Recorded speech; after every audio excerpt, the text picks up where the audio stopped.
वो मेरे नज़रों के सब सामने हुआ था।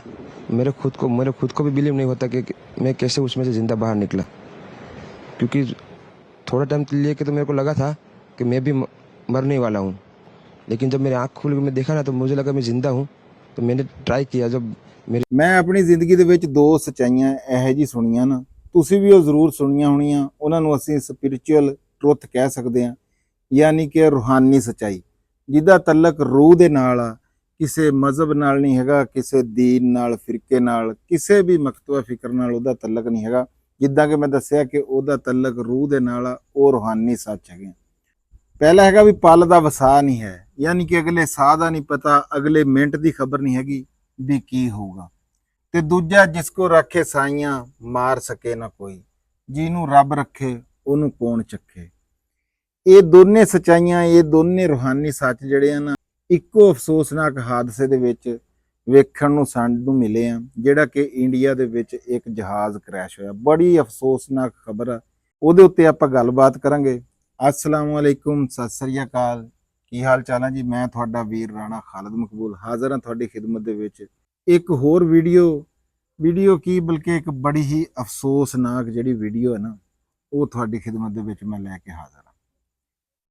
तुसीं भी सुनिया होना भी 12 तरीक वाले दिन, अज जून की 12 नूं इंडिया दे विच एक बहुत अफसोसनाक हादसा पेश आया। असीं इस वीडियो दे विच उन्हां वीरां भरावां दे नाल ਜਿਹੜੇ ਕਿ ਲਵਾਹਿਕੀਨ ਆ, ਉਹਨਾਂ ਦੇ 300 ਬੰਦਾ ਜਿਹੜਾ ਆ, ਜਿਨ੍ਹਾਂ 'ਚ ਬੱਚੇ ਵੀ ਸ਼ਾਮਲ ਸੀ, ਔਰਤਾਂ ਵੀ ਸ਼ਾਮਲ ਸੀਗੇ, ਉਹ ਜਨਾਬ ਜੀ ਇਸ ਦੁਨੀਆ ਦੇ ਉੱਤੋਂ ਚਲੇ ਗਏ। ਇਹ ਵੀਡੀਓ ਸਾਡੇ ਉਹਨਾਂ ਦੇ ਨਾਲ ਇੱਕ ਅਫਸੋਸ ਆ, ਇਹ ਅਫਸੋਸ ਦਾ ਇਜ਼ਹਾਰ ਆ। ਇਹ ਕੋਈ ਖਬਰੀ ਵੀਡੀਓ ਨਹੀਂ ਹੈਗੀ ਵੀ ਮੈਂ ਤੁਹਾਡੇ ਤੱਕ ਇਹ ਖਬਰ ਪਹੁੰਚਾਉਣ ਲੱਗਾ, ਕਿਉਂਕਿ ਸੋਸ਼ਲ ਮੀਡੀਆ, YouTube, Facebook ਹੋਵੇ ਜਾਂ TikTok ਹੋਵੇ, ਇਹ ਭਰੀ ਪਈ ਹੈ ਇਸ ਖਬਰ ਦੇ ਨਾਲ।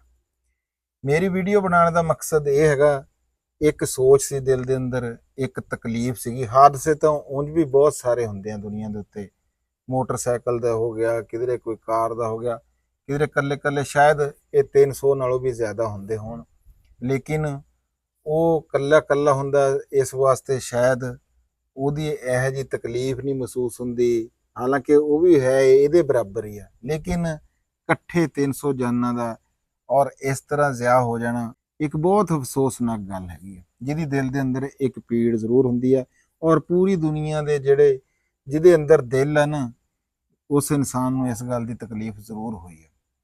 ਇਹ ਵੀਡੀਓ ਬਣਾਉਣ ਲੱਗਿਆ ਵੀ ਮੈਨੂੰ ਜਿਹੜਾ ਮੇਰਾ ਅੰਦਰ ਆ, ਉਹ ਸ਼ਾਇਦ ਮੇਰੇ ਜਿਹੜੇ ਅਲਫਾਜ਼ ਆ ਉਹ ਉਸ ਤਰ੍ਹਾਂ ਸਾਥ ਨਾ ਦੇ ਸਕਣ, ਜਾਂ ਜੋ ਮੈਂ ਕਹਿਣਾ ਚਾਹੁੰਦਾ ਉਹ ਮੈਂ ਨਾ ਕਹਿ ਸਕਾਂ। ਤੇ ਜੇ ਮੇਰੇ ਤੋਂ ਕੋਈ ਗਲਤੀ ਹੋਵੇ, ਮੈਂ ਪਹਿਲਾਂ ਹੀ ਉਸ ਗੱਲ ਦੀ ਤੁਹਾਡੇ ਤੋਂ ਮਾਜ਼ਰਤ ਚਾਹੁੰਦਾ। ਕਹਿੰਦੇ ਆ ਕਿ ਇਹ ਇਸ ਜਹਾਜ਼ ਨੂੰ ਜਿਹੜਾ ਕਿ ਬੋਇੰਗ 787 ਹੈ ਨਾ, ਇਹਨੂੰ ਇਹ ਪਹਿਲਾ ਹਾਦਸਾ, ਪਹਿਲੇ ਸ਼ਾਇਦ ਨਹੀਂ ਹੈਗਾ, ਸੁਣਨੇ 'ਚ ਇਹੀ ਆਇਆ। ਲੇਕਿਨ ਇੰਡੀਅਨ 에ਅਰਲਾਈਨ ਹੈ ਜਿਹੜੀ, ਜਿੱਦਾਂ ਕਿ ਪਾਕਿਸਤਾਨ ਦੀ PIA ਹੋ ਗਈ, ਇਹ ਉਹਨਾਂ ਦੀ ਨੈਸ਼ਨਲ 에ਅਰਲਾਈਨ ਆ ਇੰਡੀਅਨ 에ਅਰਲਾਈਨ। ਹੁਣ ਨਹੀਂ ਨੈਸ਼ਨਲ ਰਹੀ, ਹੁਣ ਇਹ ਟਾਟਾ ਗਰੁੱਪ ਆਫ ਕੰਪਨੀਜ਼ ਦੇ ਉਹਨਾਂ ਦੇ ਅੰਡਰ ਹੈ ਇਹ, ਤੇ ਲੇਕਿਨ ਇਹ ਪਹਿਲੇ ਇੰਡੀਅਨ 에ਅਰਲਾਈਨ ਨੈਸ਼ਨਲ 에ਅਰਲਾਈਨ ਹੀ ਸੀ। ਇਹਦੇ ਵਿੱਚ ਕਹਿੰਦੇ ਆ ਕਿ ਪਹਿਲਾਂ ਵੀ ਇਹ 2020 'ਚ ਵੀ ਇੱਕ ਅਫਸੋਸਨਾਕ ਹਾਦਸਾ ਪੇਸ਼ ਆਇਆ ਸੀ। ਉਸ ਤੋਂ ਬਾਅਦ ਇਹ ਪਹਿਲਾ ਹਾਦਸਾ ਹੈਗਾ ਆ ਤਕਰੀਬਨ 5 ਸਾਲਾਂ ਬਾਅਦ। ਇਹਦੇ ਵਿੱਚ ਬਹੁਤ ਸਾਰੇ ਮੁਸਾਫਰ ਜਿਹੜੇ ਉਹ ਸਵਾਰ ਸੀਗੇ, ਜਿੱਦਾਂ ਕਿ ਤੁਹਾਨੂੰ ਪਤਾ ਹੈਗਾ 242 ਲੋਕ ਸੀਗੇ, ਜਿਹਦੇ ਵਿੱਚੋਂ 241 ਲੋਕ ਜਿਹੜੇ ਆ ਨਾ, ਉਹ ਇਸ ਦੁਨੀਆ ਤੋਂ ਚਲੇ ਗਏ, ਜਿਹੜੇ ਉਸ ਜਹਾਜ਼ ਦੇ ਅੰਦਰ ਮੌਜੂਦ ਸੀਗੇ। ਔਰ ਇੱਕ ਬੰਦਾ ਜਿਹੜਾ ਨਾ, ਉਹਨੂੰ ਅੱਲਾਹ ਪਾਕ ਨੇ ਜ਼ਿੰਦਗੀ ਦਈ ਆ, ਉਹਨੂੰ ਤੁਸੀਂ ਮੌਜਜ਼ਾ ਕਹਿ ਸਕਦੇ ਆ, ਮਿਰਕਲ ਕਹਿ ਸਕਦੇ ਆ, ਉਹਨੂੰ ਜੋ ਤੁਹਾਡਾ ਦਿਲ ਕਰੇ ਉਹ ਕਹੋ ਕਿ ਇੱਕ ਬੰਦਾ 242 ਬੰਦਿਆਂ ਦੇ ਵਿੱਚੋਂ ਉਹ ਬੰਦਾ ਜ਼ਿੰਦਾ ਬਚਿਆ, ਉਹਦੀ ਖੁਸ਼ਕਿਸਮਤੀ ਆ। ਬਾਕੀ 241 ਜਿਹੜੇ ਆ ਕਿ ਉਹਨੂੰ ਅਸੀਂ ਕੀ ਕਹੀਏ, ਬਦਕਿਸਮਤੀ ਕਹੀਏ, ਕੀ ਕਹੀਏ, ਉਹਨਾਂ ਦਾ ਦੁਨੀਆ ਤੋਂ ਜਿਹੜਾ ਇਸ ਤਰ੍ਹਾਂ ਜਾਣਾ ਜਿਹੜਾ ਨਾ, ਉਹ ਵਾਕਈ ਬਹੁਤ ਅਫਸੋਸਨਾਕ ਆ। 230 ਮੁਸਾਫਰ ਸੀਗੇ, 12 ਅਮਲੇ ਦੇ ਜਿਹੜੇ 2 ਪਾਇਲਟ ਹੋ ਗਏ, 10 ਜਿਹੜਾ ਦੂਸਰਾ ਅਮਲਾ ਸੀਗਾ ਉਹ ਸੀਗਾ। ਤੇ ਜਿਹੜੀ ਜਗ੍ਹਾ ਹੋਸਟਲ ਦੇ ਉੱਤੇ ਉਹ ਜਹਾਜ਼ ਕ੍ਰੈਸ਼ ਹੋਇਆ, ਡਿੱਗਿਆ, ਉੱਥੋਂ ਵੀ 56 ਲੋਕ ਜਿਹੜੇ ਆ ਉਹ ਦੁਨੀਆ ਛੱਡ ਕੇ ਚਲੇ ਗਏ। ਜੇ ਬੰਦਾ ਇਮੇਜਿਨ ਕਰੇ ਨਾ ਵੀ ਅਸੀਂ ਵੀ, ਤੁਸੀਂ ਵੀ ਆਪਣੇ ਜਿਹੜੇ ਪਿਆਰਿਆਂ ਨੂੰ ਅਸੀਂ ਅਲਵਿਦਾ ਕਰਨ ਵਾਸਤੇ ਅਸੀਂ 에ਅਰਪੋਰਟ ਦੇ ਉੱਤੇ ਜਾਂਦੇ ਹਾਂ ਨਾ, ਤੇ ਜਿੱਦਾਂ ਕਿ ਮੈਂ ਪਹਿਲਾਂ ਗੱਲ ਕੀਤੀ ਆ ਕਿ ਪਲ ਦਾ ਵਸਾ ਨਹੀਂ, 1 ਮਿੰਟ ਦਾ ਪਤਾ ਨਹੀਂ ਹੈਗਾ ਵੀ ਕੀ ਹੋ ਜਾਣਾ। ਇਹ ਦੋਨੇ ਜਿਹੜੀ ਸਪਿਰਚੁਅਲ ਟਰੁੱਥ ਹਨ ਇਸ ਵਾਕਿਏ ਦੇ ਨਾਲ ਤੁਸੀਂ ਕਿ ਜੁੜੇ ਹੋਏ ਆ। ਦੇਖੋ ਵੀ ਇੱਕ ਬੰਦਾ ਜਿੱਦਾਂ ਕਿ ਬਾਏ ਬਾਏ ਕਰਨ ਜਾਂਦਾ, ਅਲਵਿਦਾ ਕਰਨ ਜਾਂਦਾ, ਅਸੀਂ ਜਦੋਂ ਤੱਕ ਜਹਾਜ਼ ਉੱਡ ਨਹੀਂ ਨਾ ਜਾਂਦਾ, ਅਸੀਂ ਜਦੋਂ ਤੱਕ ਵਾਪਸ ਨਹੀਂ ਆਉਂਦੇ।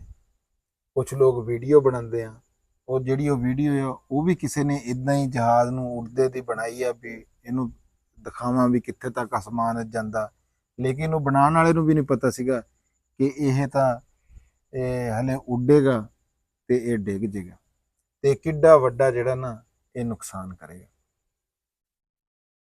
ਜਿਹੜੇ ਉੱਥੇ ਪਿਆਰੇ ਹਲੇ ਉੱਤੇ ਹੀ ਮੌਜੂਦ ਸੀ, ਜਿਹੜੇ ਕਿ ਉਹ ਅਲਵਿਦਾ ਕਰਨ ਜਾਂਦੇ, ਜਿੱਦਾਂ ਕਿ ਮੈਂ ਤੁਹਾਨੂੰ ਦੱਸਿਆ ਵੀ ਉਹਨਾਂ ਨੇ ਤਾਂ ਹਲੇ ਉਹ ਟਾਟਾ ਬਾਏ ਬਾਏ ਕਰ ਰਹੇ ਹੋਣੇ ਆ ਕਿ ਦੇਖਦੇ ਦੇਖਦੇ ਹੀ ਉਹ ਜਹਾਜ਼ ਜਿਹੜਾ ਆ ਉਹ ਕ੍ਰੈਸ਼ ਹੋ ਗਿਆ। ਤੇ ਉਹਦੇ ਵਿੱਚ ਕਹਿੰਦੇ ਆ ਕਿ ਮੰਤਰੀ ਵੀ ਸੀ। ਉੱਥੇ ਜਾਨਾਂ ਸਾਰੀਆਂ ਬਰਾਬਰ। ਕਿ ਸੁਣਨ ਦੇ ਵਿੱਚ ਇਹ ਆਇਆ ਵੀ 169 ਜਿਹੜੇ ਆ ਉਹ ਇੰਡੀਅਨ ਸ਼ਹਿਰੀ ਸੀਗੇ, 59 ਜਿਹੜੇ ਆ ਉਹ ਬ੍ਰਿਟਿਸ਼ ਉਹਨਾਂ ਕੋਲ ਨੈਸ਼ਨੈਲਿਟੀ ਸੀਗੇ, ਤੇ 7 ਜਿਹੜੇ ਆ ਉਹ ਪੁਰਤਗਾਲ ਦੇ ਲੋਕ ਉਹਦੇ ਵਿੱਚ ਸੀਗੇ। ਕਿੱਥੋਂ ਕਿੱਥੋਂ ਦੇ ਲੋਕ ਜਿਹੜੇ ਤੇ ਕਿਵੇਂ ਕਿਵੇਂ ਜੁੜ ਕੇ ਕਿਹੜੀ ਕਿਹੜੀ ਆਸਾਂ ਲੈ ਕੇ ਕਿਹੜੀ ਕਿਹੜੀ ਉਮੀਦਾਂ ਲੈ ਕੇ ਸਫ਼ਰ ਦੇ ਉੱਤੇ। ਜ਼ਾਰੀ ਗੱਲ ਆ ਕੋਈ ਮਾੜਾ ਬੰਦਾ ਜਹਾਜ਼ ਦੇ ਵਿੱਚ ਸਫ਼ਰ ਨਹੀਂ ਕਰਦਾ ਹੈ। ਜਹਾਜ਼ ਦੇ ਵਿੱਚ ਇਲੀਅਟ ਕਲਾਸ ਲੋਕ ਜਿਹੜੇ ਆ, ਜਿਹੜੇ ਬਾਹਰ ਜਾ ਸਕਦੇ ਆ, ਜਿਨ੍ਹਾਂ ਦੇ ਬਾਹਰ ਕਾਰੋਬਾਰ ਆ, ਬਿਜ਼ਨਸ ਆ, ਉਹ ਜਿਹੜਾ ਆ ਉਹ ਜਾਂਦੇ ਆ। ਤੇ ਸਾਰਿਆਂ ਦੀਆਂ ਪਤਾ ਨਹੀਂ ਕੀ ਕੀ ਆਸਾਂ ਹੋਣੀਆਂ। ਜਿੱਦਾਂ ਕਿ ਡਾਕਟਰ ਜੋੜਾ ਸੀਗਾ, ਇੱਕ ਉਹ ਬੱਚੀ ਆ ਨਵੀਂ, ਉਹਦੀ ਸ਼ਾਦੀ ਜਿਹੜੀ ਹੋਈ ਆ, ਉਹਦਾ ਹਸਬੈਂਡ ਨੇ ਉੱਥੇ ਕਾਗਜ਼ਾਤ ਬਣਵਾਏ ਆ, ਉਹਦੇ ਸਾਰਾ ਕੁਝ ਕੀਤਾ, ਉਹ ਜਾਰੀ ਸੀ ਤੇ ਵਿੱਚ ਬੱਚੇ ਵੀ ਸੀ। ਤੇ ਜਿੱਥੇ ਕ੍ਰੈਸ਼ ਹੋਇਆ ਉੱਥੇ ਵੀ 56 ਲੋਕ ਜਿਹੜੇ ਆ, ਉਹਨਾਂ ਨੂੰ ਕੀ ਪਤਾ ਸੀਗਾ ਕਿ ਅਗਲੇ ਮਿੰਟ ਦੇ ਵਿੱਚ ਅਸੀਂ ਖਾਣਾ ਖਾਣ ਲੱਗੇ ਹੋਏ ਆ, ਖਾਣਾ ਉਹਨਾਂ ਦੇ ਸਾਹਮਣੇ ਪਿਆ ਵੀ ਅਗਲੇ ਮਿੰਟ ਦੇ ਵਿੱਚ ਕੀ ਹੋ ਜਾਊਗਾ। ਇਹ ਗੱਲ ਕਿਸੇ ਨੂੰ ਵੀ ਜਿਹੜਾ ਨਾ ਖਬਰ ਨਹੀਂ ਸੀ। ਤੇ ਪੂਰੀ ਦੁਨੀਆ ਦੇ ਵਿੱਚ ਇਹਨੂੰ ਇੱਕ ਬਹੁਤ ਅਫਸੋਸ ਦੀ ਨਿਗਾਹ ਦੇ ਨਾਲ ਇਸ ਵਾਕਿਏ ਨੂੰ ਦੇਖਿਆ ਗਿਆ। ਤੇ ਉਹ ਹੁਣ ਮੈਂ ਕਹਿੰਦਾ ਕਿ ਹੁਣ 1-1 ਕਰੋੜ ਰੁਪਏ ਦਾ ਐਲਾਨ ਕੀਤਾ ਗਿਆ ਕਿ 1-1 ਕਰੋੜ ਰੁਪਈਆ ਜਿਹੜਾ ਨਾ ਉਹ ਜਿਹੜੇ ਦੁਨੀਆ ਤੋਂ ਚਲੇ ਗਏ ਆ ਉਹਨਾਂ ਦੇ ਖਾਨਦਾਨਾਂ ਨੂੰ ਜਿਹੜਾ ਉਹ ਦਿੱਤਾ ਜਾਊਗਾ। ਉਹ ਕੀ ਕਰੇਗਾ 1-1 ਕਰੋੜ ਰੁਪਈਆ? ਕੁਛ ਵੀ ਨਹੀਂ। ਇੱਕ ਜਾਨ ਦੀ ਵੈਲਿਊ ਜਿਹੜੀ ਆ ਉਹ ਕੋਈ ਪੈਸਾ ਨਹੀਂ ਹੋ ਸਕਦਾ, ਭਾਵੇਂ ਉਹ ਕਿੰਨਾ ਵੀ ਹੋਵੇ। ਅਗਰ ਇਹੀ ਏਅਰਲਾਈਨਾਂ ਦੇ ਜਿਹੜੇ ਮਾਲਕ ਆ ਉਹ ਕਿਸੇ ਵੀ ਮੁਲਕ ਦਾ ਹੋਵੇ, ਅਗਰ ਉਹ ਪਹਿਲਾਂ ਇੰਨੇ ਕਰੋੜ ਲਾਉਣ ਦੀ ਬਜਾਏ ਕੁਝ ਕਰੋੜ ਰੁਪਈਆ ਉਹ ਇਹ ਸੋਚੇ ਕਿ ਪਹਿਲਾਂ ਇਹਨੂੰ ਦੇਖਿਆ ਜਾਵੇ। ਹਾਲਾਂਕਿ ਖਬਰਾਂ ਦੇ ਵਿੱਚ ਇਹ ਗੱਲ ਹੈਗੀ ਆ ਕਿ ਪਹਿਲਾਂ ਵੀ ਜਿਹੜੀ ਇਹ AI 171 ਜਿਹੜੇ ਇਹ ਫਲਾਈਟ ਹੈ ਨਾ, ਜਿਹੜਾ ਇਹ ਜਹਾਜ਼ ਹੈਗਾ, ਇਹਦੇ 'ਚ ਪਹਿਲਾਂ ਵੀ ਖਰਾਬੀ ਦੇ ਬਾਰੇ 'ਚ ਨਿਸ਼ਾਨਦੇਹੀਆਂ ਕੀਤੀਆਂ ਗਈਆਂ ਹੋਈਆਂ ਸੀ। ਹੁਣ ਜਿੰਨੇ ਮੂੰਹ ਆ ਉਨੀਆਂ ਗੱਲਾਂ। ਕੋਈ ਕਹਿੰਦਾ ਟਾਇਰ ਨਹੀਂ ਖੁੱਲ ਸਕੇ, ਕੋਈ ਕਹਿੰਦਾ ਇਹਦੇ ਵਿੱਚ 1.25 ਲੱਖ ਲੀਟਰ ਜਿਹੜਾ ਆ ਉਹ ਇਹਦੇ ਵਿੱਚ ਪੈਟਰੋਲ ਸੀਗਾ, ਕੋਈ ਕਹਿੰਦਾ ਗਰਮੀ ਬੜੀ ਸੀਗੀ ਵੀ ਜਹਾਜ਼ ਫਲਾਈ ਨਹੀਂ ਕਰ ਸਕਿਆ। ਬਹੁਤ ਸਾਰੇ ਮੁਲਕ ਹੈਗੇ ਆ, ਗਰਮੀ ਉੱਥੇ ਤਾਂ 37, 38 ਜਾਂ 40 ਸੀਗੀ, ਤੇ ਪਾਕਿਸਤਾਨ ਦੇ ਵਿੱਚ 47, 48 ਤੇ ਆ। ਹੋਰ ਉੱਥੇ ਦਿੱਲੀ ਦੇ ਵਿੱਚ ਟੈਂਪਰੇਚਰ ਬਹੁਤ ਜ਼ਿਆਦਾ, ਹੋਰ ਪਾਸੇ ਬਹੁਤ ਜ਼ਿਆਦਾ। ਇਹ ਵਾਕਿਆ ਹੈਗਾ ਅਹਿਮਦਾਬਾਦ ਦਾ, ਗੁਜਰਾਤ ਦਾ, ਉੱਥੇ ਟੈਂਪਰੇਚਰ ਥੋੜਾ ਜਿਹਾ ਘੱਟ ਹੁੰਦਾ। ਤੇ ਇਹ ਗੱਲਾਂ ਸੁਣਨੇ ਨੂੰ ਲੱਭਦੀਆਂ, ਇਹਨਾਂ ਨਾਲ ਕੀ ਬਣੂਗਾ? ਪਤਾ ਵੀ ਲੱਗ ਜਾਏਗਾ ਕਿ ਯਾਰ ਇਹ ਫਲਾਣੀ ਵਜ੍ਹਾ ਤੋਂ ਹੋ ਗਿਆ, ਲੇਕਿਨ ਉਸ ਪਤਾ ਲੱਗਣ ਦਾ ਬਾਅਦ ਵਿੱਚ ਕੀ ਫਾਇਦਾ ਵੀ ਅਬ ਪਛਤਾਵੇ ਕਿਆ ਹੋਤ ਜਬ ਚਿੜੀਆਂ ਚੁੱਗੇ ਖੇਤ। ਬਲੈਕ ਬਾਕਸ ਦੇ ਵਿੱਚ ਕਹਿੰਦੇ ਆ ਕਿ ਸਾਰਾ ਕੁਝ ਪਤਾ ਚੱਲ ਜਾਂਦਾ ਆ, ਲੇਕਿਨ ਇਹ ਜੋ ਹੋ ਗਿਆ ਇਹਦਾ ਤਾਂ ਨਹੀਂ ਨਾ ਕੋਈ ਮਦਾਵਾ ਨਹੀਂ ਹੈ, ਇਹਦੀ ਕੋਈ ਉਹ ਨਹੀਂ ਹੈ। ਇਹ ਕੀ ਕਹਿੰਦੇ ਆ ਉਹਨੂੰ, ਮੇਰੀ ਸਮਝ ਤੋਂ ਬਾਹਰ ਆ ਵੀ ਉਹਨੂੰ ਕੀ ਕਹਿੰਦੇ ਆ। ਤੇ ਦੂਜੀ ਜਿਹੜੀ ਮੈਂ ਗੱਲ ਕੀਤੀ ਹੈ ਕਿ ਤੁਸੀਂ ਇਹ ਦੇਖੋ ਵੀ ਇੰਨੇ 242 ਬੰਦਿਆਂ ਦੇ ਵਿੱਚੋਂ 242 ਜਾਨਾਂ ਦੇ ਵਿੱਚੋਂ ਇੱਕ ਬੰਦਾ ਉਹ ਕਿਸ ਤਰ੍ਹਾਂ ਉਹ ਬਚ ਗਿਆ। ਜਿਹੜੀ ਕਿ ਮੈਂ ਤੁਹਾਨੂੰ ਇਹ ਗੱਲ ਕੀਤੀ ਸੀ ਕਿ ਜਿਸ ਕੋ ਰੱਖੇ ਸਾਈਆਂ ਮਾਰ ਸਕੇ ਨਾ ਕੋਈ, ਜਿਹਨੂੰ ਰੱਬ ਰੱਖੇ ਉਹਨੂੰ ਕੌਣ ਚੱਖੇ। ਉਸੇ ਫਲਾਈਟ ਦੇ ਵਿੱਚ 11A ਸੀਟ ਉਹਦੀ ਆ ਵਿਸ਼ਾਸ ਕੁਮਾਰ ਰਮੇਸ਼ ਉਹਨਾਂ ਦੀ ਹੈ ਤੇ ਅਜੇ ਕੁਮਾਰ ਰਮੇਸ਼ ਦੀ ਸੀਟ ਜਿਹੜੀ ਆ ਉਹ 11 'ਚ ਹੈ।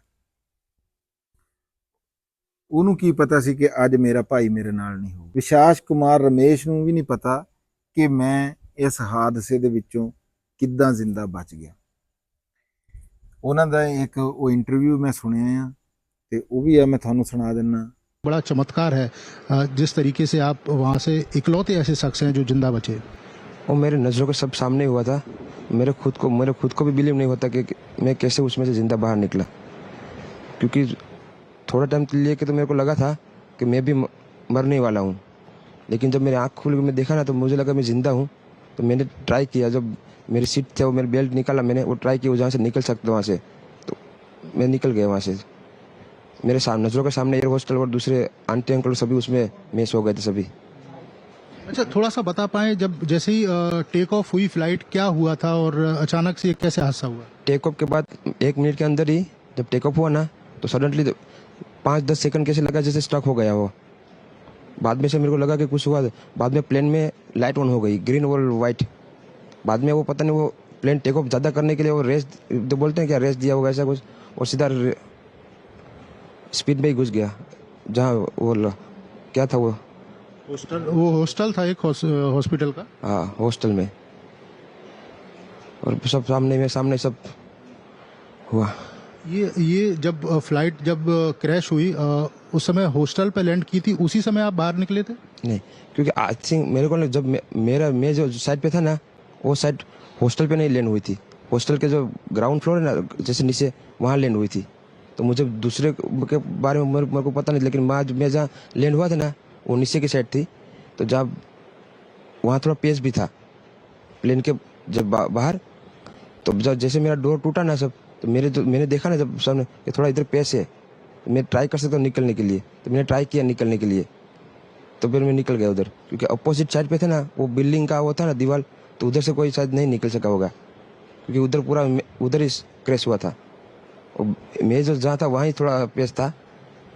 फिर भी मेरे पता नहीं मैं कैसे बचा हूँ, क्योंकि मेरे नज़र के सामने ही सब 2 एयर हॉस्टल वो अंकल आंटी सब उधर ही सब।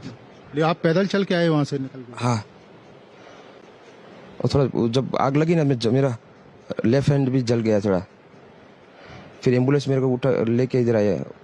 ਹਾਂਜੀ, ਮੇਰਾ ਇਸ ਵੀਡੀਓ ਬਣਾਉਣ ਦਾ ਮਕਸਦ ਉਹਨਾਂ ਖਾਨਦਾਨਾਂ ਦੇ ਨਾਲ ਇਜ਼ਹਾਰੇ ਅਫਸੋਸ ਆ। ਮੇਰੀ ਦੁਆ ਆ ਕਿ ਰੱਬ ਤਾਲਾ ਜਿਨ੍ਹਾਂ ਦੇ ਪਿਆਰੇ ਇਸ ਹਾਦਸੇ ਦੇ ਵਿੱਚ ਦੁਨੀਆ ਤੋਂ ਟੁਰ ਗਏ, ਅੱਲਾਹ ਪਾਕ ਉਹਨਾਂ ਨੂੰ ਸਬਰੇ ਜਮੀਲ ਅਤਾ ਕਰੇ।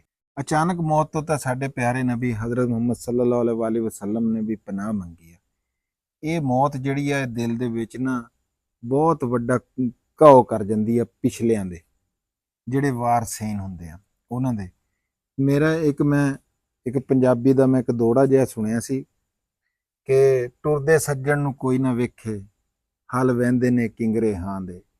ਇਹਦੇ ਵਿੱਚ ਇਹੀ ਗੱਲ ਕਹੀ ਗਈ ਆ ਕਿ ਜਦੋਂ ਕੋਈ ਪਿਆਰਾ ਬੰਦੇ ਤੋਂ ਵੱਖ ਹੋ ਜਾਂਦਾ ਨਾ, ਦੁਨੀਆ ਤੋਂ ਚਲੇ ਜਾਂਦਾ, ਤੇ ਦਿਲ ਦੇ ਜਿਹੜੇ ਕਿੰਗਰੇ ਆ ਨਾ ਉਹ ਬੰਦੇ ਦੇ ਹਿੱਲ ਜਾਂਦੇ ਆ। ਅੱਜ ਦੀ ਮੇਰੀ ਵੀਡੀਓ ਇੰਨੀ ਕੀ ਸੀ, ਤੇ ਬਹੁਤ ਮਿਹਰਬਾਨੀ, ਬਹੁਤ ਸ਼ੁਕਰੀਆ। ਲਵ ਯੂ ਹੋ ਗਿਆ ਸਾਰੇ ਵੀਰਾਂ ਦੇ ਨਾਲ। ਰੱਬ ਰੱਖ।